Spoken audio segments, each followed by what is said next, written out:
Ang pagiging masipag ay isa sa mga kaugaliang maraming tao ang nagtataglay. At isa sa mga taong yon ay si Grace na handang gawin ang lahat para sa pamilya niya. Bata pa lamang si Grace ay madiskarte na siya sa buhay. Noong nag-aaral pa lang siya ng elementarya ay hindi siya kailanman humihingi ng baon sa mga magulang niya at siya pa mismo ang nagbibigay ng baon sa mga kapatid niya. Madalas siyang umaakyat sa puno ng bayabas, mangga at santol noon para lang makakuha ng mga bunga at maibenta ito at mapagkakitaan. Nagpipresenta rin siyang maglinis ng bakuran ng iilan nilang kapitbahay para lang magkaroon siya ng pera. At noong high school pa lang siya ay nag-tutor naman siya sa mga bata sa lugar nila. "Bili na kayo ng isda! Fresh na fresh at kasing fresh ko!" Sigaw ni Grace habang sinesenyasan ang mga taong lumapit sa pwesto niya. May maliit na pwesto si Grace sa palengke nila at isa siyang tindera ng mga isda. Marami siyang kakompetensya, kaya kailangan niyang galingan lalo sa pagbebenta para lang may maiuwi siyang pera para sa pamilya niya kahit papaano. "Dito na kayo sa mga isda ko.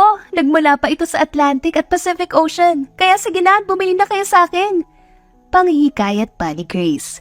Napasulyap ang isang matandang babae sa mga paninda niya. Kaagad siyang nilapitan ni Grace at kumapit pa si Grace sa braso nito. "Sige na po, maawa na po kayo sa akin. Kapag bumili kayo ay siswertehin kayo habang buhay." Nagsusumamong sinabi ni Grace habang nakakapit pa rin sa braso ng matanda. "Talaga bang siswertehin ako, Grace?" Tanong ng matandang babae. Umayos ng tayo si Grace at tinanguan ang matanda. "Ipagdadasal ko po." Napabili tuloy ng 5 kilong galunggong ang matanda dahil sa pambobola niya. Napatalon sa tuwa si Grace at nakangiting binilang ang pera niya. "Ate!" Napatingin si Grace sa kapatid niyang si Gada na tumatakbo papunta sa pwesto niya. Suot pa nito ang kanyang school uniform at bitbit ang iilan niyang mga libro. "Gada, bakit nagpunta ka pa dito? Mangangamoy isda ka pa dito?" Anya sa kapatid. "Ayos lang ate, kung dahil sa mga isdang yan naman tayo nabubuhay, bakit ko ikakahiya kung mga may isda ako?" Pangangatwiran pa ni Gada. Kumuha si Grace ng 100 sa bulsa niya at ibinigay kay Gada. "Ito talaga ang sadya ko ate." Kamot ulong sinabi ni Gada. Natawa naman si Grace dahil kahit siya ay alam na ito ang sadya ng kapatid niya. "Salamat sa idinagdag mong pera ate. Saktong-sakto dahil may project kaming pag-aambagan," sabi ni Gada. "Mag-aral ka mabuti Gada. Wala mo ng jowa-jowa ha?" Bili ni Grace sa kapatid. Tumango si Gada at nagpaalam na dahil baka malit pa siya sa eskwela. 3 magkakapatid sina Grace at siya ang panganay, kaya kailangan niyang magsumikap para sa pamilya niya. Wala na rin ang kanyang ama, kaya siya na lang ang kaagapay at katulong ng nanay niya sa mga gastusin sa bahay. Junior high school lang ang natapos ni Grace dahil mas kapos sila ng triple sa pera noon at mas pinili niyang magtrabaho na lang para makatulong sa kanyang pamilya. Ipinangako ni Grace sa sarili niya na gagawin niya ang lahat para makapagtapos ang 2 niyang kapatid sa pag-aaral para kahit papano ay maisabit man lang silang diploma sa loob ng bahay nila. "Tilapia para sa mga taong pinaasa at tamban para sa mga hindi pinaglaban," sigaw ni Grace at halos lahat ng tao ay napatingin sa kanya.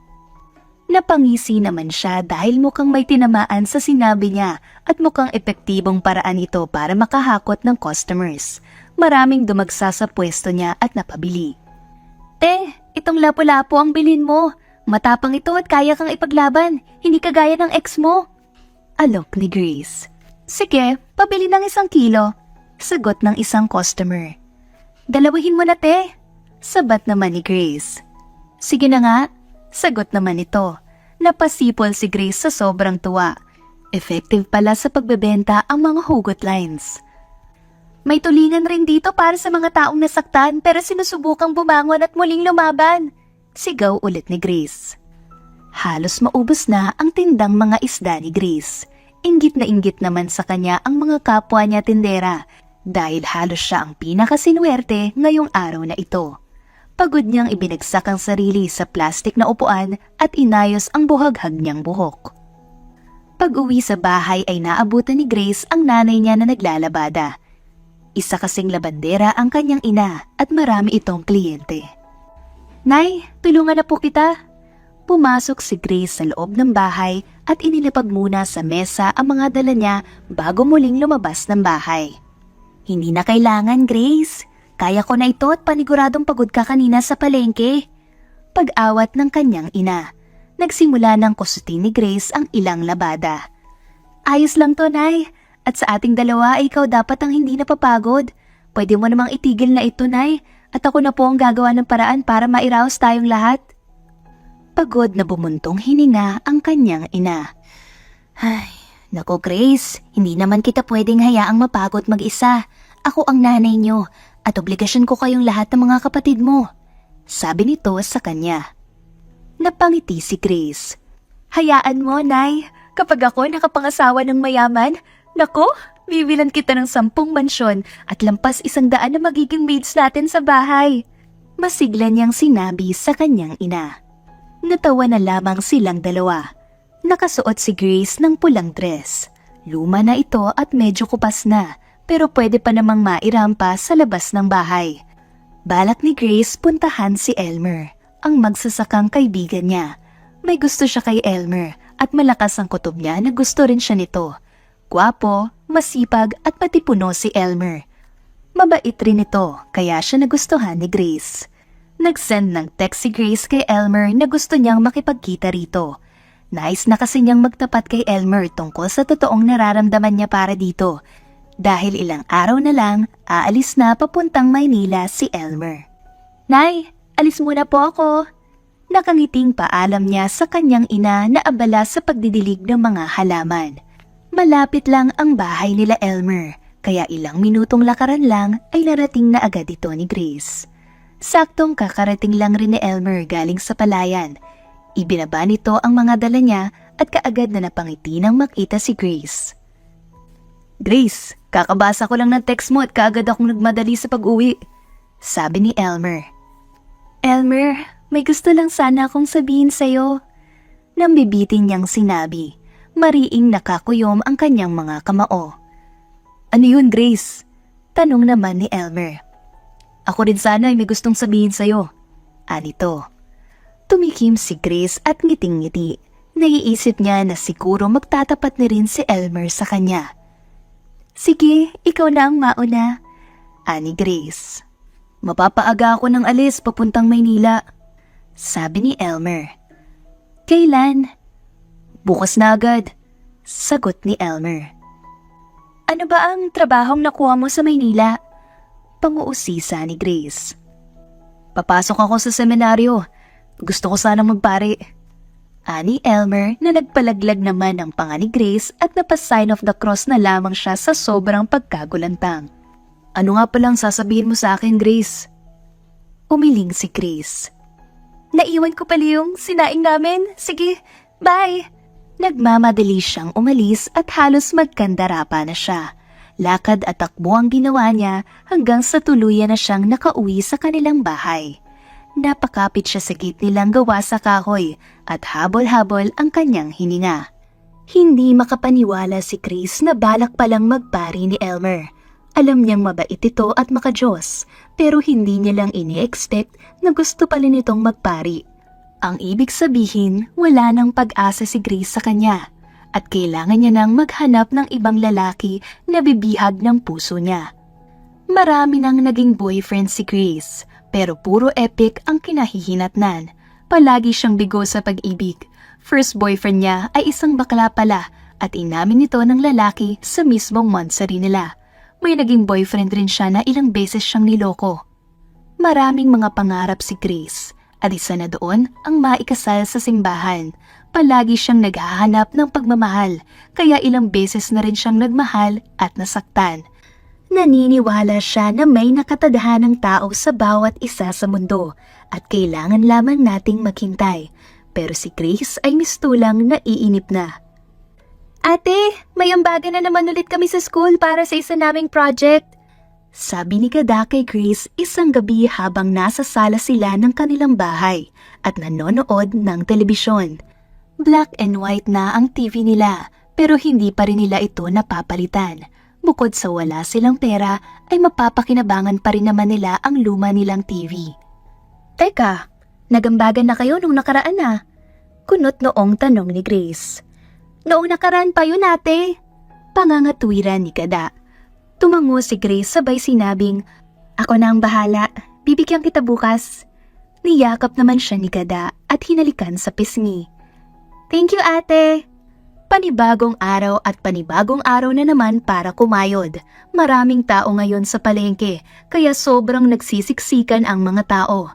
Marami kasing pumupunta sa palengke tuwing araw ng Sabado dahil karamihan sa kanila walang trabaho at may oras ng mamalengke. Guys, bili na kayo! Sigaw ni Grace at tumayo sa harapan ng tindahan niya. Pasok mga suki! Presyong pang maganda, 10-10, 20-20 at iba pa! Pagkanta niya habang sinasabayan ito ng sayaw.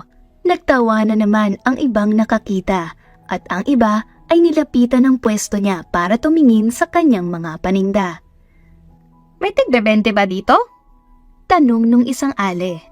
Kaagad umiling si Grace. Meron po, pero buto lang ang madadala niyo pa uwi. Pabirong sagot naman ni Grace. Para namang adik yung isda mo. Napakapula ng mata.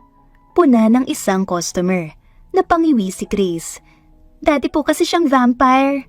Sagot naman niya. Worth it naman ang pagsayaw at pagkantang ginawa ni Grace dahil marami sa paninda niya ang naibenta. Balak ko na ring magbenta ng mga gulay, Nay, para naman mas madagdagan ang kita ko. Sabi ni Grace sa nanay niya habang kumakain sila ng hapunan kasabay ang dalawa niyang mga kapatid. Pwede naman. May mga tanim rin naman tayong gulay sa likod ng bahay.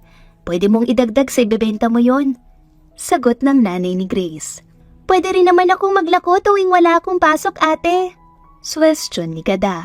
Kaagad na umiling si Grace. Huwag mo nang isipin ang bagay na iyon, Gada. Ako na ang bahala sa lahat at dapat iyang pag-aaral mo ang atupagin mo.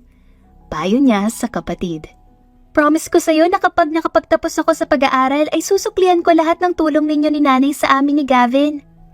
Ani Gada. Gada, sapat na sa akin ang makita kayong dalawa ni Gavin na gumraduate. Hindi mo kailangang suklian kami ni nanay dahil obligasyon at tungkulin naman naming pag-aralin kayo at hindi naman kami humihingi ng kapalit sa lahat ng ginagawa namin para sa inyo. Isang thank you at kiss lang ay sapat na sa akin at kay nanay. Nakangiti niyang sinabi. Napakabait mo talaga, ate. Huwag ka munang mag-aasawa, ha? Pabirong sinabi ni Gada. Napangiwi si Grace dahil ni boyfriend nga wala siya. Asawa pa kaya? Anong kurso ba ang balak mong kunin sa kolehiyo? Panguusisa niya sa kapatid. Balak kong kumuha ng education, ate. Gusto ko sanang maging guro. Napangiti si Grace dahil pangarap niya ring maging guro noon at hanggang ngayon naman ay gusto niya pa rin itong mangyari kung mapagpibigyan lang siya ng pagkakataon. Naikwento sa akin ni nanay na gusto mo rin sanang maging teacher, ate. Hayaan mo, ako ang magpapatuloy ng pangarap mo at gagalingan ko lalo sa school. Buong pagmamalaking sinabi ni Gada. Nakatayo si Grace sa tapat ng bintana sa kwarto niya at nakatitig sa kawalan. Bigla na lang niyang naalala si Kino. Si Kino ang kababata at matalik niyang kaibigan noong mga bata pa lamang sila. At ito rin ang first love niya, kaso bigla na lamang siya nitong iniwan. Nakapangasawa kasi ng Amerikano ang nanay ni Kino at dinala sila nito sa Amerika at doon na tumira. Hindi na sila muling nakabalik at hindi na rin siya muling nakita pa ni Grace. Naging malaking parte si Kino ng childhood niya dahil si Kino ang kasama niyang umakyat sa puno para lamang mamitas ng bunga nito at maibenta para magkapera. Si Kino rin ang nagtatanggol sa kanya sa mga taong kinukutya siya dahil sa pagiging mataba niya noon at kay Kino unang tumibok ang puso niya. Isda kayo dyan, presyong mura, sobrang pasok sa bulsa. Nangihikayat na sigaw ni Grace sa mga customer.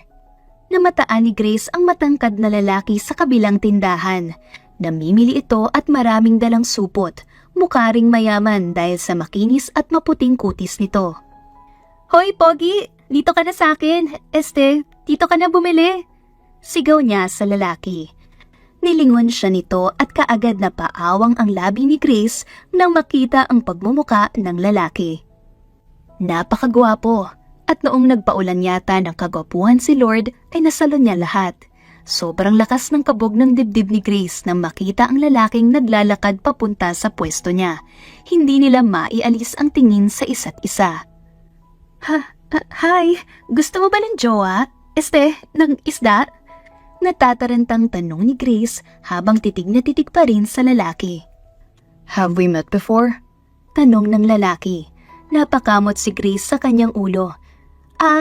No English, Tagalog only. Nakangiwing sinabi ni Grace. Bahagyang natawa ang lalaki. Nakita na ba tayo dati? You kinda look familiar. Tanong nito sa kanya. Naniningkit ang mga mata niya nang tiningnan siya ni Grace at nagawa pang hagurin ng tingin.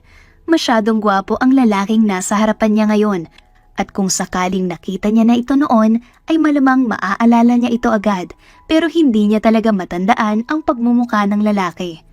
Umiling si Grace. Grace, pahiram muna ako ng 20. Babayaran na lang kita mamaya. Sabat ni Aling Tessie, isa sa mga tindera sa palengke at katabi lang ng pwesto ni Grace ang pwesto niya. Kaagad naman siyang inabutan ni Grace ng 20, saka muling binalingan ang lalaki. Grace? Grace ang pangalan mo?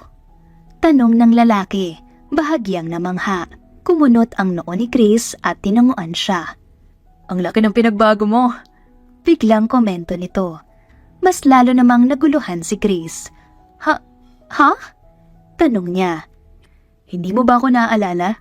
Ako si Kino. Pagpapakilala ng lalaki sa kanyang sarili. Kino? As in yung Kino na uhugin na tututin? Tanong ni Grace, masayang masaya. Wow, iyon talaga ang naalala mo sa akin? Kaagad lumapit si Grace sa kanya at niyakap niya ng mahigpit si Kino. Si Kino naman ngayon ang humagod ng tingin sa kanya. Ikaw ba talaga yan, Grace? Ang laki na ng pinagbago mo. Oo, nangayayat dahil sa sobrang kahirapan. Pabirong sagot ni Grace. Napasinghap siya nang bigla siyang yakapin ni Kino at inikot-ikot habang buhat-buhat siya nito. Teka lang, nahihilo ako, sabi ni Grace at inaawat si Kino sa ginagawa niya. Ibinaba naman siya ni Kino at binitawan na. Hindi naman ako trumpo para paikutin mo. Ngiwi niya at inayos ang sarili. Sorry, sobrang saya ko lang na nakita kita ulit. Ani Kino. Tumango si Grace. Halata nga. Kamusta ka na? May anak ka na ba? Tanong ni Kino sa kanya. Teka naman, hindi pa pwedeng tanungin mo muna ako kung may jowa ako, wala? Anak agad? Nakasimangot na sinabi ni Grace. Natawa naman si Kino at pinisil ang pisngi nito. Ang cute mo pa rin. Bakit nandito ka? Tanong ni Grace. Bawal ba ako dito? Ang ibig kong sabihin, kailan ka pa nakabalik? At bakit ngayon ka lang bumalik at bakit ka bumalik? Sunod-sunod na pagtatanong ni Grace. Kasi gusto ko tang makita. Nakangiting saad ni Kino. Napakurap si Grace. Ako? Tanong niya habang nakaturo sa kanyang sarili.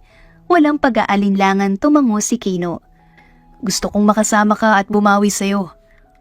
Okay, kung gusto mo talaga akong makasama ay ano muna ang sinabi ng bangus nang mamamatay na siya? Pili ang tanong ni Grace. Di ko alam. Ano ba sinabi? Eddie, I'm dying. Sagot ni Grace at humagalpak ng tawa sa sarili niyang joke. Gets mo ba? Dying. Paliwanag niya. At nang makita ang nagkuguluhang reaksyon ni Kino ay tumigil na rin siya sa pagtawa. Ang corny mo. Nakangising sinabi ni Kino. May ba ako? Kamusta naman ang buhay mo sa ibang bansa? Tanong ni Grace. Ayos naman, pero nakakamiss dito sa probinsya natin. Sorry dahil hindi kita nadalaw. Masyado kasi akong busy eh. Sagot nito.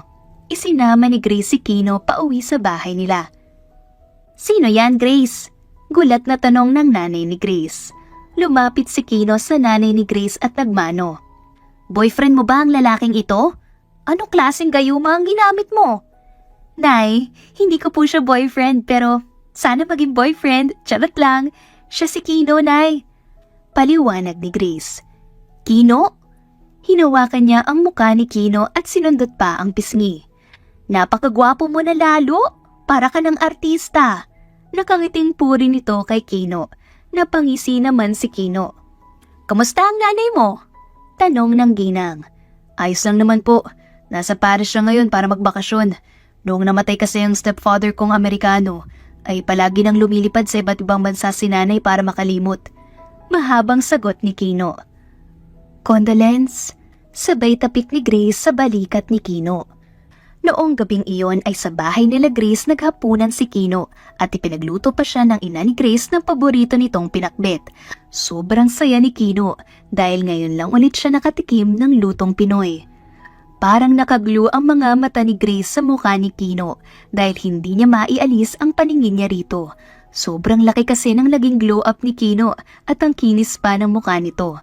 Walang kapors-pors at itagdag pa ang namumula nitong labi na kanina pa gustong patakan ni Grace ng halik. Pero syempre, pinipigilan niya ang kanyang sarili. Magkita na lang ulit tayo bukas. Ani Kino dahil gabi na at magpapahinga na si Grace. Tumango si Grace. Bahagya siyang nagulat sa biglaang pagyakap ni Kino sa kanya. Bago ka umalis ay may tatanong lang sana ako sa'yo. Seryosong sambit ni Grace. Anong itatanong mo? Anong isda ang hindi nababasa? Tanong ni Grace. Nagkibit balikat si Kino dahil hindi niya alam ang isasagot. Di tuyo! Pagsagot ni Grace sa sarili niyang joke at halos sumakit na ang tiyan sa katatawa. Last mo na yan, Grace Ngiwi ni Kino. Hoy, nakakatawa kaya? Pangangatwiran pa ni Grace at sumimangot. Masaya akong nakita kita ulit, Grace. Bulong nito kay Grace bago tuluyang sumakay sa sasakyan niya. Sa bayan nagsistay si Kino dahil matagal nang naibenta ang bahay nila kaya sa isang maliit na hotel siya nag-i-stay at nasa bayan pa ito. Noong gabing iyon ay matagal na nakatulog si Grace dahil ini-imagine niya na ang magiging kasal at ang magiging mga anak nila ni Kino. Pakiramdam niya kasi hindi naman nawala ang feelings niya para kay Kino kahit ilang taon na ang lumipas. Sa totoo nga lang ay mas nadagdagan lamang ito. Lord, pwede bang ibalato mo na sa akin si Kino? Tanong ni Grace habang nakatayo sa tapat ng bukas niyang bintana at nakatingala sa langit.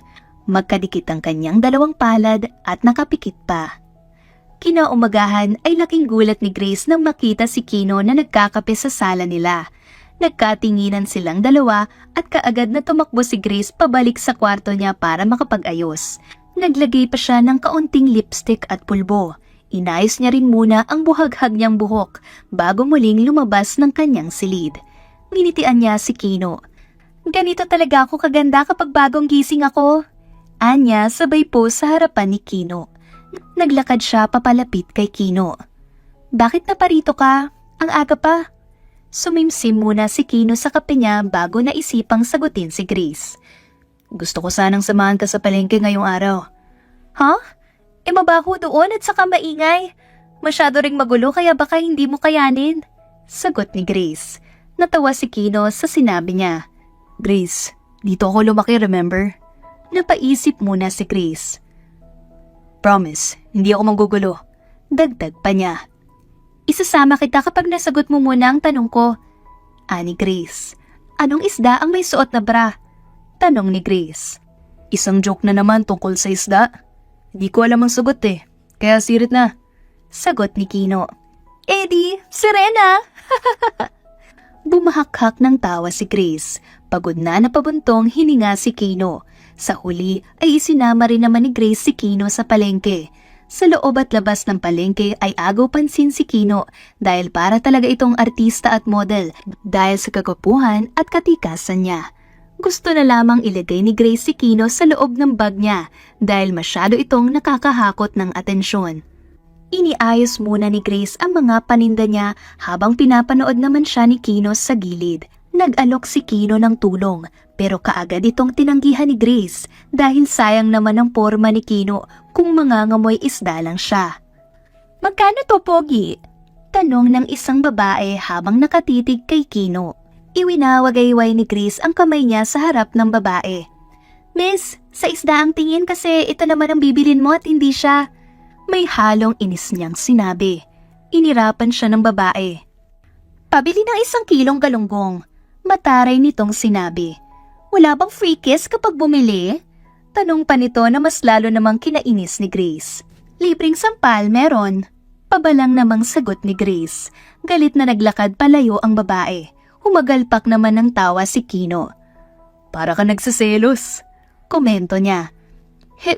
Hindi ako nagsiselos at wala sa vocabulary ko ang magselos. At bakit naman ako magsiselos? May tayo ba? Irap ni Grace. Maraming dumagsa sa pwesto ni Grace at numero 1 sadya nila ay si Kino. May iba pa na kinukuhanan ng litrato si Kino. Maraming napabili sa paninda niya at may iba pang bumili ng lampas 5 kilo para lang makapagpasikat kay Kino. Malaki ang ngiti ni Grace dahil ubos lahat ng paninda niya dahil kay Kino. Pumihit siya ng paharap kay Kino. Grabe, hindi ako nagsisisi na dinala kita rito. Simot na simot lahat ng paninda ko. Natutuwa niyang sinabi. Pero parang mananabunot ka na kanina. Pang-aasar ni Kino. Kinuha ni Grace ang bag niya at hinila na si Kino palabas ng palengke. Ililibre kita. Anya. Dinala niya si Kino sa isang stall sa labas ng palengke. May ibinebenta doong street foods at hindi naman tumanggi si Kino dahil matagal-tagal na rin noong huli siyang nakatikim ng kwek-kwek at fishball. 6:00 na ng gabi silang dalawa nakauwi. May dala namang kotse si Kino kaya safe silang nakarating sa bahay. Kuya Kino! Naguunahan si Kada at Gavin sa pagtakbo pagyakap kay Kino. Pakilagay muna nito sa loob. Ibinigay ni Grace sa mga kapatid niya ang take-home nilang street foods. Ang lalaki na nila. Parang noon lang tayong dalawang naiiwan para bantayan silang dalawa. Kinakain mo pa yung biskwit ng kapatid mo. Nakangiting sinundan ni Kino ng tingin si Gada at Gavin na naguunahan naman ngayon sa pagpasok sa bahay. Hoy, ako lang ba ang kumain? Nakikihati ka rin kaya? Simangot ni Grace. Kaarawan ni Grace ngayon at balak nilang mag-celebrate sa may sapa. May dala namang kotse si Kino kaya hindi na sila nahirapan sa pagdadala ng mga pagkain. Kalmado ang tubig sa sapa nang marating nila ito. Malinaw rin ito at sa tingin pa lang ay alam na nilang masarap itong langoyan. Naglapag ng malaking sapin si Grace sa lupa at ipinatong doon ang mga dala nilang pagkain. Katulong si Kino at ang nanay niya. Kaagad namang nagtampisaw sa sapa ang mga kapatid niya. Marunong ka na bang lumangoy ngayon? Nakangising tanong ni Kino kay Grace. Noong mga bata kasi sila ay ilang beses nang halos malunod si Grace sa sapa dahil hindi siya marunong lumangoy at kapag gusto niyang maligo sa sapa ay kailangang kasama pa niya si Kino para may tagasagip siya kung sakaling malunod na naman siya. Oo naman, sagot ni Grace. Naligo na rin sa sapa ang nanay ni Grace kaya silang dalawa na lang ni Kino ang naiwan. Magkatabi silang nakaupo sa malaking bato at pinagmamasdan ang magandang kapaligiran.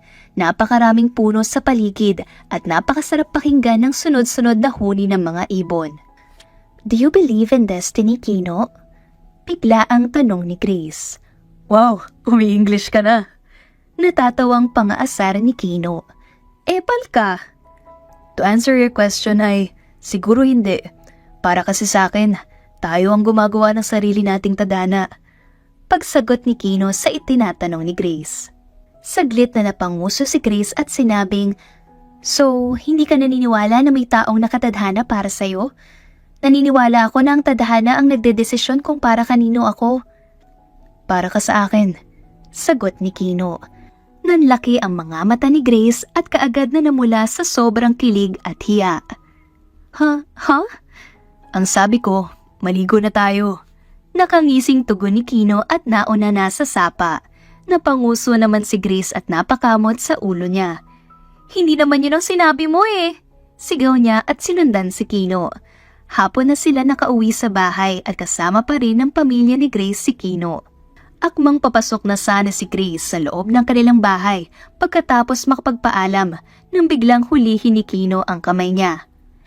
Bakit? Nakakunot noong tanong niya. Humikab siya ng dalawang magkasunod dahil sa sobrang antok. Sobra kasi siyang napagod kanina sa sapa. May inilagay na itim na parihabang kahon si Kino sa kamay ni Grace. Regalo ko sa'yo, ani Kino. Binuksan ito ni Grace at bumungad sa kanya ang isang kulay gintong kwintas na may heart na pendant. Ang ganda! Sa akin to? Nagustuhan mo ba? Gustong gusto, Kino. Totoo ba to? Tanong ni Grace at inalis sa box ang kwintas saka pinagmasdan nito ng maigi. Yeah. So, sobrang mahal nito? It doesn't matter. Tamang-tama. Isasangla ko to kapag mangangailangan ako ng pera. Mga magkano kaya ito? Pabirong sinabi ni Grace. Aalis na sana si Kino pero bigla siyang tinawag ni Grace. Kino, anong puno ang hindi pwedeng akitin? Tanong niya, isang corny na joke na naman ang lumabas sa bunganga ni Grace. Coconut tree? Patanong na sagot ni Kino. Mali, ang sagot ay yung punong nakatumba. Maakyat mo ba naman yun? Natatawang tugon ni Grace.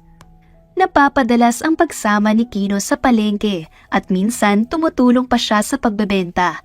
Hindi na rin umangal si Grace dahil aminado siyang malaki ang naitutulong ni Kino sa kanya dahil madali itong nakakahakot ng customer. Ang init! Reklamo ni Kino at bigla na laman niyang hinumad ang suot niyang sando. Natigilan si Grace sa paglalagay ng isda sa kanyang timbangan nang makita ang magandang hubog ng katawan ni Kino. Pabili ng pandesal, tulalang sinabi ni Grace. Bumaba naman ang tingin ni Kino sa abs niya at napangisi. Naglakad siya papalapit kay Grace at kinorner ito. Nasa magkabilang gilid ni Grace ang mga braso ni Kino at nakaflex pa ang muscles nito. Ibibigay ko na lang na libre sa'yo. Pilyong sagot ni Kino. Biglang natauhan si Grace at namumula ang mukhang itinulak niya si Kino palayo sa kanya. Bastos! Singhal ni Grace. Ako pa talaga ang bastos. Sino ba sa atin ang titig na titig sa abs ko? Abs? Anong abs? Wala ka namang abs. Pagtanggi ni Grace at todo iwas ng tingin. Napahalakhak si Kino at kinurot ang pisngi ni Grace. Ang cute mo talaga. You can touch it if you want. Walang bayad. Hinampas siya ni Grace sa braso. Hoy! Rated SPG! Nasa terrace si Grace at nakatulala sa kawalan. Gabi na at napakagandang pagmasdan ng mga bituin. Hindi makatulog si Grace kaya napagpasyahan niyang tumambay muna sa terrace nila at mag-isip-isip makasakaling antukin siya. Lord, kahit si Kino na lang sa Pasko oh. Nagsusumamo niyang sinabi. Kung naririnig lang ni Lord ang dasal niya, ay paniguradong mapapangiwi ito. March na ngayon at matagal nang tapos ang Pasko at mas lalong matagal pa ang susunod na Pasko. Gustong gusto ko talaga siya, Lord, kaya sana siya na lang. Pagdadasal pa niya. Sinong gusto mo, ate? Tanong ni Gada na parang kabuting bigla na lang sumulpot. Muntik nang malaglag si Grace sa kinauupuan niya dahil sa sobrang gulat. Nilingon niya si Gada. Anong gusto? Pagmamaang-maangan pa niya. Ang sabi mo gusto mo siya. Kay Lord mo pa mismo sinabi. Hindi ka naman si Lord kaya bakit ko sasabihin sa'yo? Sagot ni Grace. Kailan ka babalik sa Amerika? Tanong ni Grace kay Kino habang nasa palengke sila. Walang masyadong customer kaya nagkwentuhan na muna sila. Hindi pa ako sigurado. Gusto ko pang manatili dito sa Pilipinas. Sagot ni Kino habang nakatitig ng diretsyo sa mga mata ni Grace. Umiwas ng tingin si Grace at nagkunwaring abala. At ang tanging ginawa niya lang naman ay ang bilangin ang mga isda sa harapan niya. Gusto pa kitang makasama. Dagdag pang sinabi ni Kino. Mas lalong hindi nakatingin si Grace kay Kino at halos kasing pula na ng kamatis ang buong mukha niya. Ako? Bakit? Nauutal niyang tanong. Sobrang bilis ng tibok ng puso niya na para bang nakikipagkarera ito. Anong bakit? Ikaw ba? Ayaw mo ba akong makasama? Pagbabalik ni Kino ng tanong sa kanya. Umiling si Grace at sinulyapan si Kino. Hindi naman sa ganon. Ilang taon rin akong nawala, Grace, at gusto kong bumawi. Tumayo si Kino at bigla na lang niyakap mula sa likuran si Grace.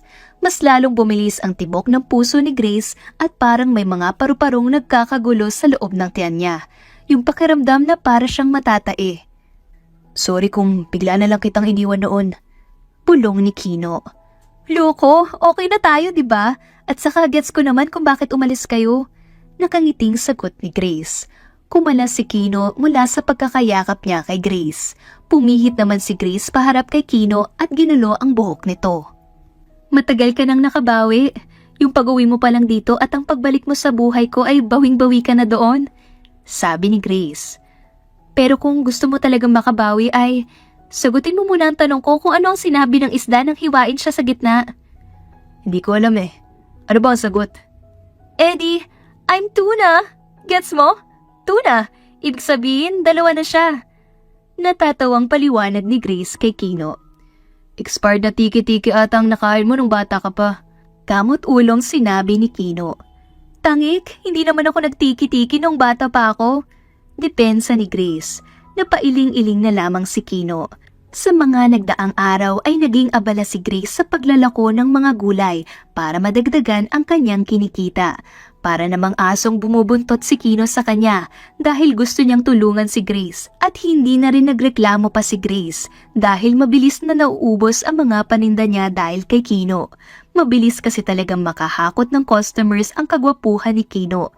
Yung tipong kahit wala kang pera ay mapapabili ka at kahit hindi ka naman kumakain ng gulay ay bibili ka pa rin. Te, konti na lang to, baka gusto mong bumili, sabi ni Grace sa isang aling nakasalubong nila. Bibilin ko ang lahat ng yan basta may kiss galing kay Pogi, pilyang sinabi ng babae. Inismiran at inirapan siya ni Grace. Huwag ka na lang bumili, te, sabi ni Grace at mabilis na hinila si Kino palayo. Sayang naman yon, balak pa naman niyang bilhin lahat, saad ni Kino. Sinamaan siya ni Grace ng tingin. Bibilhin niya kapalit ng kiss? Gusto mo bang mahalikan nun? Mukha kang walang toothbrush yun? Inis niyang sinabi. Wala namang kaso sa akin yun. As long as mauubos yung mga paninda mo. Nakangising sagot ni Kino. Kahit wag na maubos, ani Grace. Halik lang naman at sa pisngi lang. Huwag mo sabihing nagsiselos ka. Mapang-asar niyang tanong kay Grace. Loko, hindi ako nagsiselos. At kung gusto mong mahalikan ka niya, edi bumalik ka doon. Iritadong sinabi ni Grace at nauna na sa paglalakad. Natatawang sumunod naman si Kino sa kanya.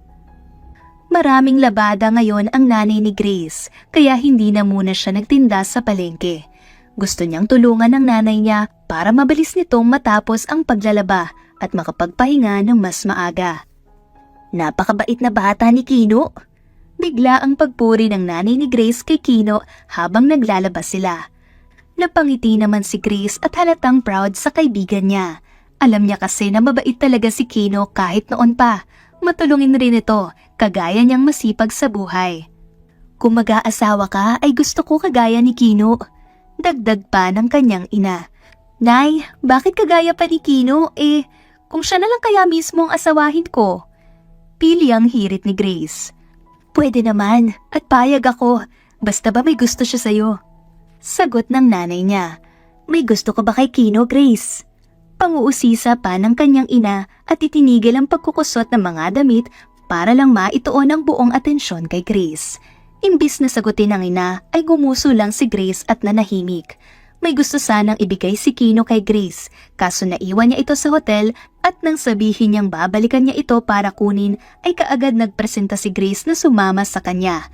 Gusto niya rin kasing makita ang pansamantalang tinitirhan ni Kino at masiguradong safe si Kino doon. Isang maliit na hotel sa bayan kasalukuyang nakatira si Kino. Maganda naman at maayos ang lugar. May higit sa 2 security guard kaya nakakasigurado si Grace na safe naman doon si Kino. Sumama siya kay Kino paakyat sa hotel at kaagad na mangha na makapasok sa kwarto nito. Hindi naman ito kalakihan pero hindi hamak na mas maganda ito kesa sa kwarto ni Grace sa bahay nila. Ano ba kasi ang ibibigay mo? Palagi mo na lang akong binibigyan, nakakahiya na. Ani Grace habang inililibot ang tingin sa kabuuan ng silid. Binuksan ni Kino ang drawer at may kinuhang itim na kahon doon. Naglakad siya papalapit kay Grace at inilahad iyon. Ano to? Tanong ni Grace sabay bukas ng kahon. Namangha siya sa ganda ng bracelet sa loob nito. Kulay gold at may heart na pendant rin ito, kagaya ng kwintas na ibinigay ni Kino sa kanya noong birthday niya, na saktong suot pa niya ngayon. Kapares yan ang kwintas na ibinigay ko sa'yo. Ani Kino. Ang ganda nito at saka totoo rin ba to? Tanong pa niya at sinubukang kagatin ang bracelet pero halos mabasag ang ngipin niya sa sobrang tigas nito. Teka, bakit mo naman kinakagat? Tanong ni Kino. Dati kasi akong aso. Joke! Pabirong sagot ni Grace. Pero in fairness ha, ang ganda nito at ang lakas makadonya kapag sinuot ko to. Galing pang States yan. Nakangiting sinabi ni Kino. Noong nakita ko yan ay ikaw ang unang naalala ko. Kumunot ang noo ni Grace. Ako? Bakit? Dahil ba kulag ito ang ngipin ko noon? Natatawang tanong ni Grace. Nakalimutan mo na ba, Grace? Noong mga bata pa tayo at tuwing napapadaan tayo dito sa bayan ay napapatingin ka sa mga bracelet at kwintas na ibinebenta nila. Ang sabi mo pa na kapag nagkapera ka ay gusto mong bumili ng maraming alahas, yung may heart pendant. Masayang pagkakwenta ni Kino. Oo, pero ako ang gustong bumili pero ikaw naman ang bumili. Nakangusong sinabi ni Grace. Ayaw mo ba? Itatapon ko na lang. Akmang aagawin ito ni Kino mula kay Grace pero kaagad itong inilagay ni Grace sa bulsa niya. Itatapon talaga? Hindi man lang ibibigay sa mas nangangailangan? Simangot ni Grace.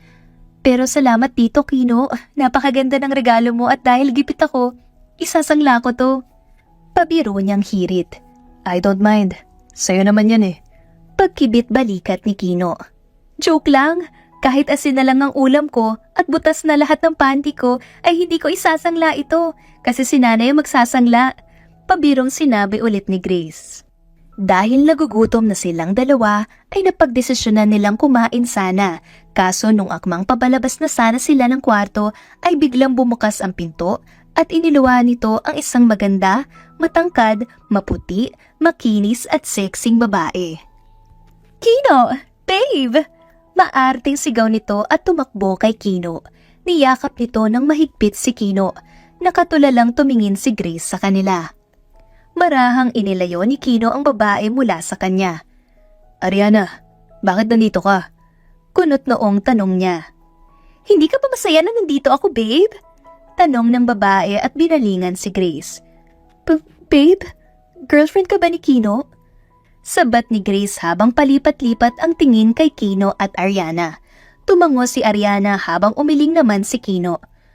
No, she's not my girlfriend. Pagtanggi ni Kino.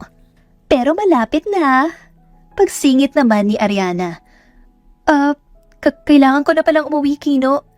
Paalam ni Grace at nagmamadaling nilisan ang lugar. Susundan sana siya ni Kino kaso humarang naman si Ariana sa daan at ayaw nitong paalisin si Kino. Sumakay ng tricycle si Grace pabalik sa bahay nila at nagkulong sa kwarto niya. Alam niya sa sarili niyang mahal niya na si Kino pero natatakot lang siyang aminin at sabihin ito kay Kino dahil ayaw niyang masira ang pagkakaibigan nila. Bahagyang kumirot ang puso niya nang malamang may magiging girlfriend na pala ito. Noong gabi nung araw na iyon ay pinuntahan ni Kino si Grace sa bahay nila. Grace, mag-usap tayo. Sabi ni Kino habang kinakatok ang pinto ng kwarto ni Grace. Binuksan ni Grace ang pinto at sinamaan ng tingin si Kino. May bala ka bang sirain ang pinto ng kwarto ko? Inis na tanong ni Grace. Sorry, gusto ko lang magpaliwanag sa'yo. Ani Kino. Magpaliwanag? Tungkol saan? Tungkol ba kay Ariana na soon to be girlfriend mo na? Tanong ni Grace. Hindi ko siya magiging girlfriend, Grace. Hindi ko siya nililigawan at wala akong balak na ligawan siya. Paliwanag ni Kino. Sa kanya na mismo nang galing, Kino. Giit ni Grace. Kaibigan ko sa Amerika si Ariana. Naging magkaklase kami at siya ang unang naging kaibigan ko sa ibang bansa. Isa rin siyang Pinay at katulad ko. Nakapangasawa rin ng Amerikano ang nanay niya at dinala sila sa Amerika. Naging karamay at takbuhan namin ang isa't isa sa Amerika.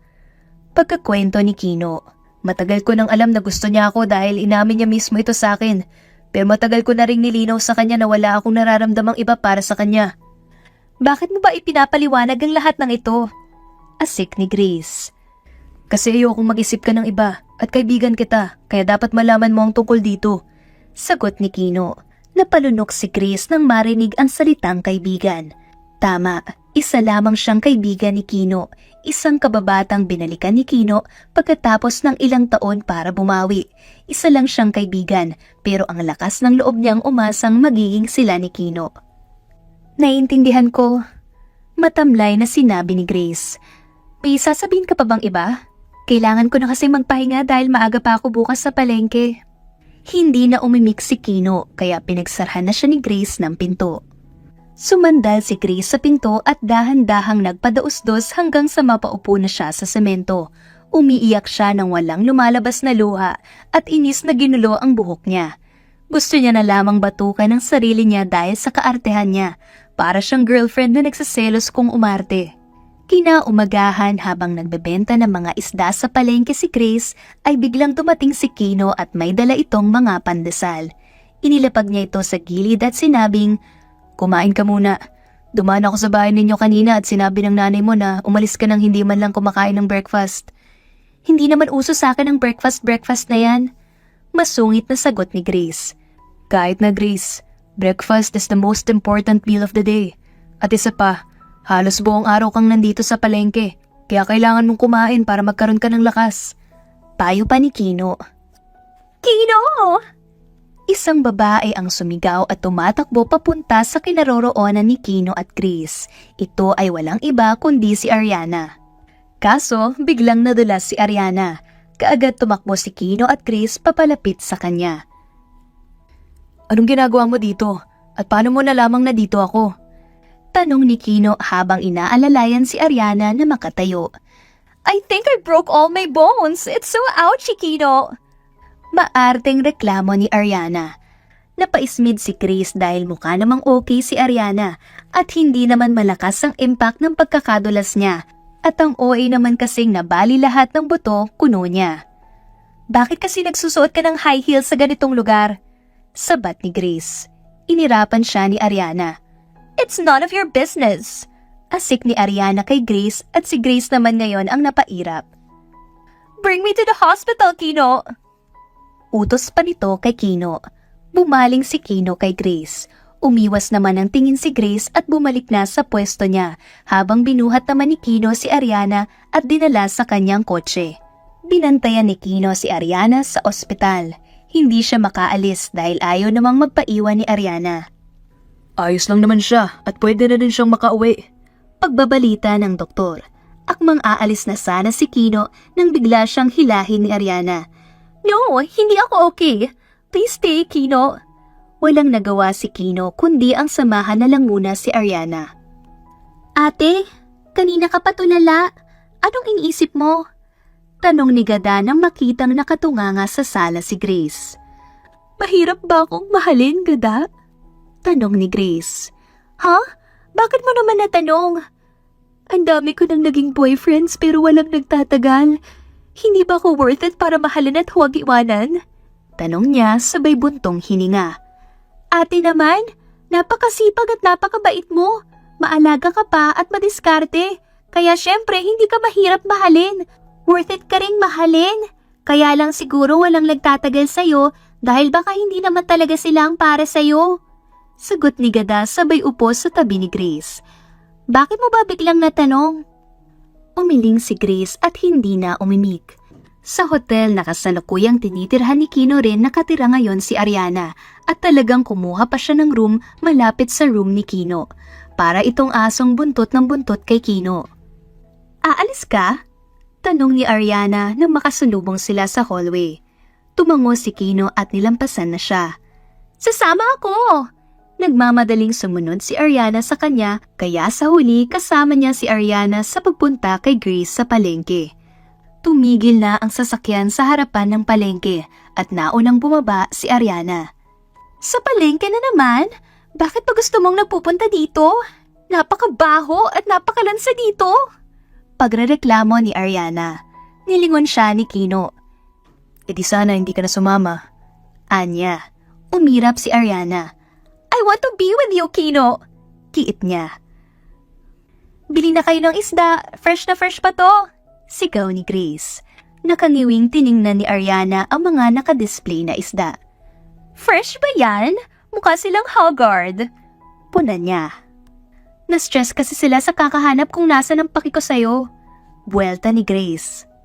"Kaya siguro haggard yung mga isdang yan dahil nagmana sa'yo." Sagot naman ni Ariana. "Akala ko sa'yo." Sagot naman ni Grace, ayaw ring magpatalo. Ariana, kung manggugulo ka lang rito ay mas mabuting bumalik ka na sa hotel. Mariing saway ni Kino. Babalik ako kung kasama kita, so come with me, Kino. Pagmamatigas ni Ariana. Iuwi mo na yung girlfriend mo, Kino. Ani Grace. Sinabi ko na sa'yo na hindi ko nga siya girlfriend. Giit pa ni Kino. May sasabihin pa sana si Kino pero mabilis siyang hinila ni Ariana paalis. Nakasimangot naman silang sinundan ni Grace ng tingin. Sa totoo lang ay gusto ni Grace na manatili si Kino kaso alam niya namang hindi aalis si Ariana sa palengke kung hindi rin aalis si Kino kasama niya. Ate, first honor ako! Masayang anunsyo ni Gada habang nagmamadaling pumasok sa loob ng bahay.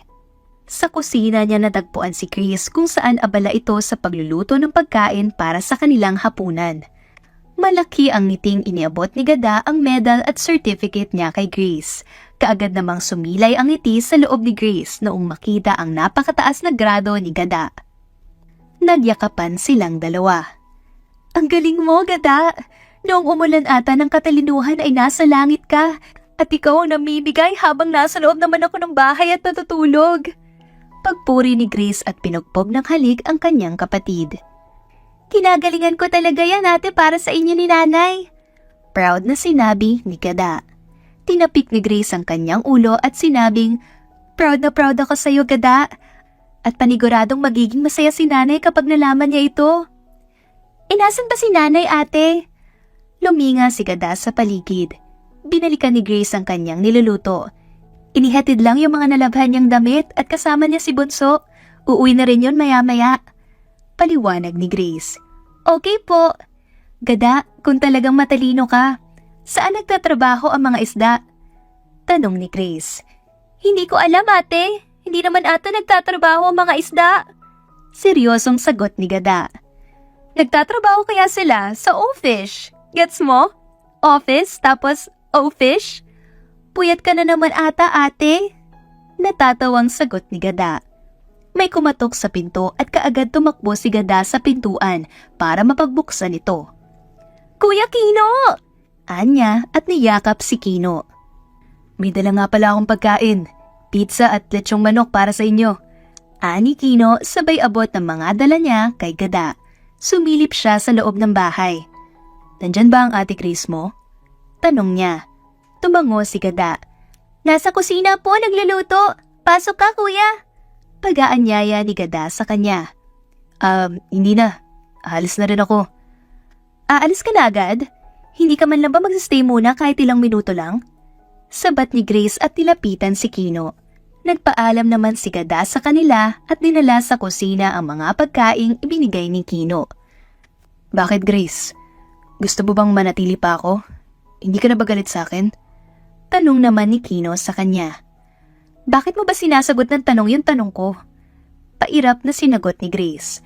Pumasok ka na muna at dito ka na rin maghapunan kung gusto mo. Total marami naman yung niluto kong ulam at may dala ka pang mga pagkain. Pinaupo niya sa sofa si Kino. Hindi ka na ba galit sa akin? Tanong ni Kino sa kanya. Hindi naman ako galit sa'yo. Naiinis lang talaga ako dun sa girlfriend, hindi ko nga kasi siya girlfriend. Pagpuputol ni Kino sa sasabihin niya. Pero ayun nga, medyo naiinis lang ako sa kanya. Pag-amin ni Grace. Pagpasensyahan mo na si Ariana, mabait naman yun. Pagtulog siguro. Hirit ni Grace at pareho silang natawa. Ibig bang sabihin nito ay okay na tayo? Hindi mo na ako susungitan ulit? Tanong ni Kino. Tumango si Grace.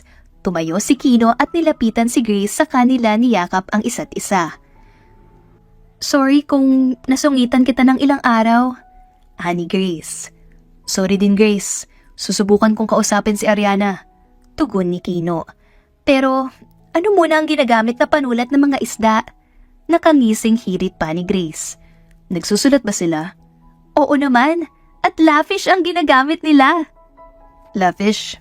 Nice. Funny siya. 10 out of 10 at maganda ang pagkakagawa ng joke. Magandang talent yan ha. Ang dami kong tawa, mga 10. Pangaasar ni Kino kay Grace. Sumimangot naman si Grace at binatukan si Kino. Loko ka? Habang nagbebenta ng isda si Grace sa palengke ay may lalaking lumapit sa kanya at may iniabot na flyer. "Miss, baka gusto mong sumali?" tanong ng lalaki. Ang lalaking ito ay si Tonyo at anak siya ng may-ari ng palengke. Kunot noong tiningnan ni Grace ang flyer. "Miss Palengkera 2024? Pagbasa ni Grace sa nilalaman ng flyer sabay angat ng tingin kay Tonyo. "Oo, baka gusto mo lang sumali. Isang kandidato na lang ang kulang. 50,000 ang premyo ng mananalo." Paliwanag nito. "Hindi na siguro, baka matalo lang ako." "Maganda ka naman at sexy. Mukha ring masasagot mo ang mga tanong doon. Madali lang naman ang itatanong." Gihit pa ng lalaki. Napanguso si Grace at muling tiningnan ang flyer. Naglahad ng kamay ang lalaki. "Ako nga pala si Tonyo, anak ni Boss Pio." Pagpapakilala niya sa kanyang sarili. Si Boss Pio ang may-ari ng palengke na siyang ama naman ni Tonyo. "Hala, ikaw pala yung anak niya? Magandang umaga po, ako naman po si Grace." Pagpapakilala naman ni Grace sa kanyang sarili at bahagyang nahihiya. "Sumali ka na, sayang rin ang 50K. Sa susunod na linggo na gaganapin ang contest at dyan lang naman sa covered court ng barangay ito gaganapin." Anito. "Pag-iisipan ko po, Sir Tonyo." Sagot ni Grace. "Tonyo na lang, hindi naman ako yung boss mo kundi si Daddy." "Grace." Tawag ni Kino na bigla na lang sumulpot at may dalang mga pagkain ulit. Magkasalubong ang kilay ni Kino habang tinitingnan si Tonyo. Hindi niya kasi kilala ang lalaki. Pumuntong hininga si Kino at iniabot kay Grace ang dala niya sabay sinabing, "I brought you lunch para hindi ka na gumastos pa." Nakangiti niyang sinabi, "Salamat dito, Kino. At siya nga pala, siya si Sir Tonyo. Anak siya ng may-ari nitong palengke." Saad ni Grace. Tamad na tinapunan ng tingin ulit ni Kino si Tonyo. "Boyfriend mo ba siya, Grace?" Tanong ni Tonyo. "Oo." Sagot ni Grace kaya gulat na napalingon si Kino sa kanya. "Kasi boy ko siya na friend, so boyfriend ko siya. Gets niya ba dalawa?" Pagpapaliwanag niya. Humagalpak ng tawa si Tonyo. "So, hindi kayo?" Natatawang tanong niya. "Bakit mo ba tinatanong?" Iritadong asik ni Kino kay Tonyo. "Kasalanan na ba ngayon na magtanong?" Buwelta naman ni Tonyo. Kaagad na pumagitna si Grace sa kanilang dalawa. "Tama na, dito pa talaga kayo mag-aaway? Nakakahiya sa mga taong nandito." Awat ni Grace sa kanila. Para makaiwas sa gulo ay umalis na si Tonyo. Iginiya ni Grace si Kino paupo sa monoblock na upuan. "Bakit mo ba sinungitan yon? Baka mapalayas pa ako sa palengke dahil sa'yo." Pananirmo ni Grace kay Kino. "Eh di palayasin ka niya. Bilhin ko pa tong palengke nila eh." Mayabang na sinabi ni Kino. Hindi natawa si Grace dahil alam niyang kayang-kayang ang gawin ni Kino ang bagay na iyon dahil sa yamang meron siya ngayon. "Mukhang may gusto sa'yo yun." Puna ni Kino. "Mukha namang wala at saka nag-uusap lang naman kami tungkol sa pageant." "Pageant?" Iniabot ni Grace ang flyer kay Kino.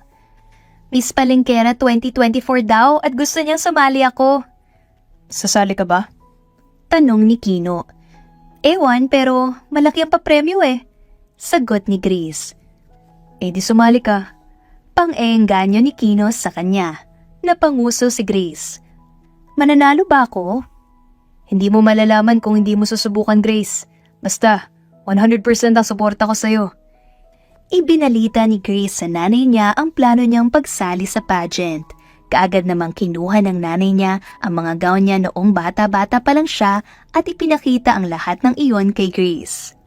"Nay, bakit ang dami mong gown?" Tanong ni Grace habang pumipili.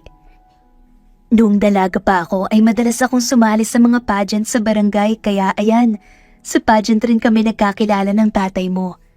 Pagkukwento ng kanyang ina. "Ha? Sumasali rin ba sa pageant si tatay?" Natawa ang nanay ni Grace dahil sa sinabi niya. "Hindi, madalas kasi siyang nanonood hanggang sa nakita niya ako at pinormahan." "Paano mo nalaman na si tatay na talaga ang para sa'yo, Nay?" Panguusisa ni Grace. "Bumibilis ang tibok ng puso ko sa tuwing papalapit siya. Pinagpapawisan ng mga singit ko kapag nariyan siya. Masaya ako kapag kasama ko siya at pakiramdam ko ay bumabagal ang oras kapag magkasama kami." Anito. Biglang pumasok sa isip ni Grace ang mukha ni Kino at ang masasayang memories nila na magkasama. "Go Ate Grace! Sigaw ni Gada mula sa audience. Ngayong gabi na ang pageant at nakahilera sa stage ang mga naggagandahang kandidata. Present naman sa audience ang pamilya ni Grace at si Kino na kanina pa siya chinicheer. Tapos na nilang mairampa ang kanilang mga gown at 4 na lang silang natitira sa stage para sa question and answer portion. Candidate number 3, Grace Natividad. Anunsyo ng MC at kaagad rumampa si Grace papalapit sa kanya. Pinabunot ng tanong si Grace sa isang bowl at kaagad naman itong kinuha ng MC para basahin. Okay, candidate number 3. Kapag biglang sinabi sa'yo ng boy best friend mo na gusto ka niya, ano ang gagawin mo? Napalunok si Grace at kaagad dumirekta ang kanyang mga mata kay Kino. Nanginginig ang mga kamay niya habang hawak ang mikropono. Huminga siya ng malalim para mapakalma ang kanyang sarili. Salamat sa nakakalokang tanong. Para sa akin, kung biglang sabihin sa akin ng boy best friend ko na may gusto siya sa akin ay magiging ayos lang ito sa akin dahil hindi naman natin mapipigilan ng sarili nating magkagusto sa isang tao at sasabihin ko rin sa kanya kung ano ang totoong nararamdaman ko para sa kanya, kung gusto ko rin ba siya o hindi. At madalas sa ganitong senaryo ay nasisira ang pagkakaibigan kaya susubukan kong isalba ang friendship namin. Nakatitig lang si Kino kay Grace sa buong minutong nagsasalita si Grace sa gitna ng stage. Sobrang lakas ng tibok ng puso niya at napagpasyahan niyang aminin na kay Grace ang feelings niya ngayong gabing ito. Biglang tumunog ang cellphone ni Kino at tumatawag si Ariana sa kanya. Nasa labas ng covered court si Ariana at hinihintay na lumabas si Kino. Sumulyap muna ng huling beses kay Grace si Kino bago siya tuluyang naglakad papalabas. Ariana, bakit nandito ka na naman? Akala ko ba ngayon na ang alis mo? Tanong ni Kino. Kino, gusto lang kitang makita for the last time bago ako tuluyang bumalik sa States. Paliwanag ni Ariana. Tahimik na tumango si Kino. I know, naging sakit lang ako sa ulo mo nung sinundan kita dito sa Pilipinas. Sorry dahil sa pagiging maldita ko. And thank you dahil kahit ganon, naging mabuting kaibigan ka pa rin sa akin, Kino. Alam ko matagal mo nang sinasabi sa akin na hindi mo ako gusto. At ngayon, tanggap ko na. Alam ko may iba kang mahal at sana maging masaya ka sa kanya. Nakangiting sinabi ni Ariana at bigla na lang niyang siniil ng halik si Kino. Mula sa stage ay nakita ni Grace ang paghahalikan ni Kino at Ariana. Kaagad siyang nakaramdam ng kirot at hapdi sa kanyang dibdib. Naiiyak niyang tinanggap ang award at premyo niya nang maitanghal siyang panalo sa pageant. Masaya dapat siya ngayon kasi nanalo siya. Pero mas nangingibabaw ang sakit na nararamdaman niya nang makita si Kino at Ariana na naghahalikan. Marahang itinulak ni Kino si Ariana papalayo sa kanya. Ariana, ano bang ginagawa mo? Galit niyang singhal kay Ariana. It's a goodbye kiss, Kino. Paalam. Ani Ariana at naglakad na paalis. Bumalik naman sa loob ng court si Kino at nilapitan si Grace. Nakausap ngayon ang nanay at mga kapatid niya. Nanalo ka? Masayang tanong ni Kino. Oo, pero paano mo malalaman kung abala ka sa pakikipaghalikan sa girlfriend mo? Pabalang na sagot ni Grace at nilampasan si Kino. Kaagad namang hinuli ni Kino ang kamay niya. Ha? Naguguluhan niyang tanong.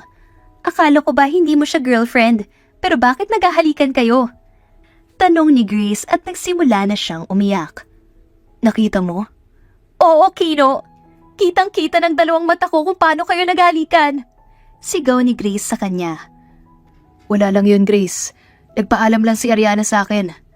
Paliwanag ni Kino. Wow! Nagpaalam? Ang sweet niya namang magpaalam. Bakit ka ba nagagalit, Grace? Diretsahang tanong ni Kino. Kaagad natauhan si Grace at natigilan sa pag-iyak. Hindi ako galit. Pagtanggi pa niya. Kasi nagsiselos lang? Oo, Kino. Nagsiselos ako. Sobrang nagsiselos ako. Ano? Masaya ka na ba? Asik ni Grace. Sobrang masaya, Grace. Sagot ni Kino at biglang hinapit si Grace sa baywang. Mahal kita, Grace. Mahal kita mula pa noon at hanggang ngayon. Ang pagmamahal ko sa'yo ay parang kutsara at tinidor. Kaya kong mag-isa pero iba pa rin talaga kapag kasama kita. Kino, mahal rin kita. Sagot naman ni Grace. Akmang hahalikan na sana siya ni Kino nang bigla niyang punasan ng panyo ang labi nito. Lilinisan ko muna dahil nahalikan ng iba to kanina. Ani Grace. Natawa naman si Kino saka siniil na ng halik si Grace. Grace, ang galing mo! Biglang sumulpot si Tonyo at may ibinigay na bulaklak kay Grace. Pero imbis na si Grace ang tumanggap, ay inagaw naman ito bigla ni Kino. Magaling siya pero hindi mo na siya kailangang bigyan ng ganito. Masungit na saad ni Kino. Bakit ba ang init ng dugo mo sa akin? Tanong ni Tonyo. Dahil parang gusto mong pormahan siya. Pag-amin ni Kino. Ha? Hindi ko naman type yang si Grace dahil ikaw ang type ko, Papa Kino. Sagot naman ni Tonyo at akmang hahalikan si Kino. Pero mabilis na hinila ni Grace si Kino palayo. Nang makalayo ay saka sila bumuhakhak ng tawa na halos manakit na ang mga tiyan nila. Grabing plot twist yun! Ikaw pala crush nun! Natatawang sinabi ni Grace. Ikaw naman ang crush ko. Sagot ni Kino.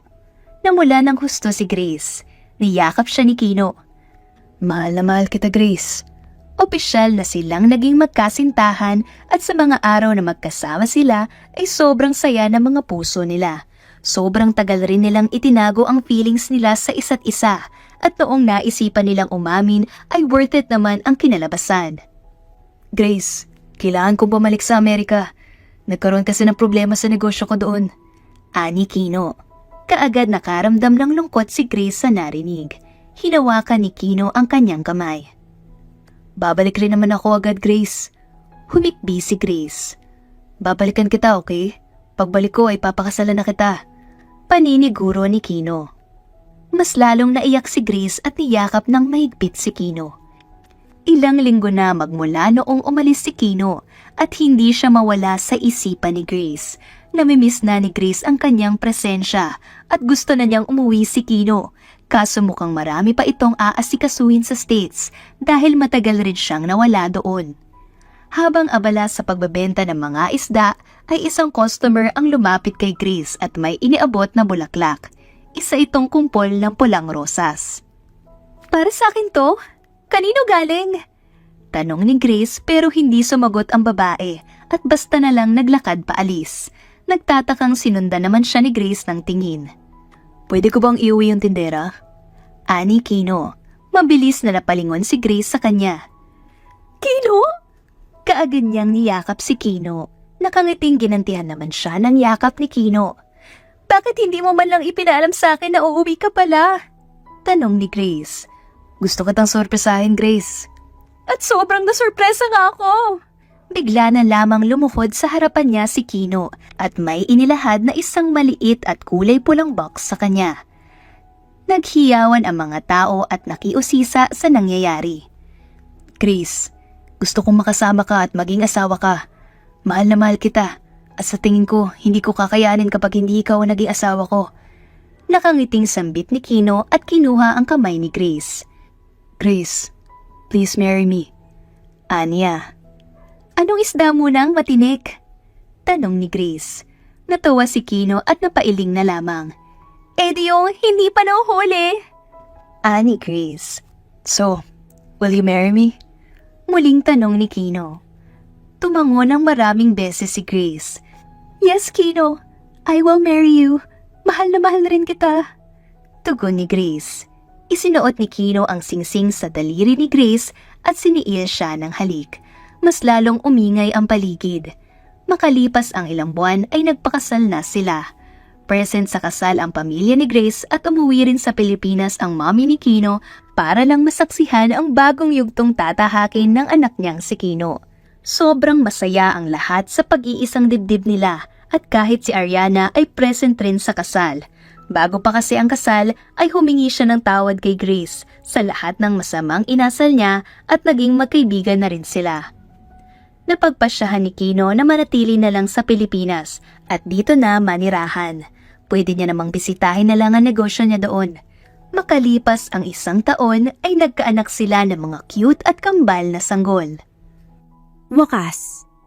Shoutout po sa ating kaibigan na si Klitz YouTube channel na taga Samar, Isa from Davao, Jasmine Lacanlale ng Barangay Tinang Concepcion Tarlac, Michelle Celestial from UAE, Donna Yamada from Fukushima, Japan, and Angeline Santos from San Rafael, Bulacan.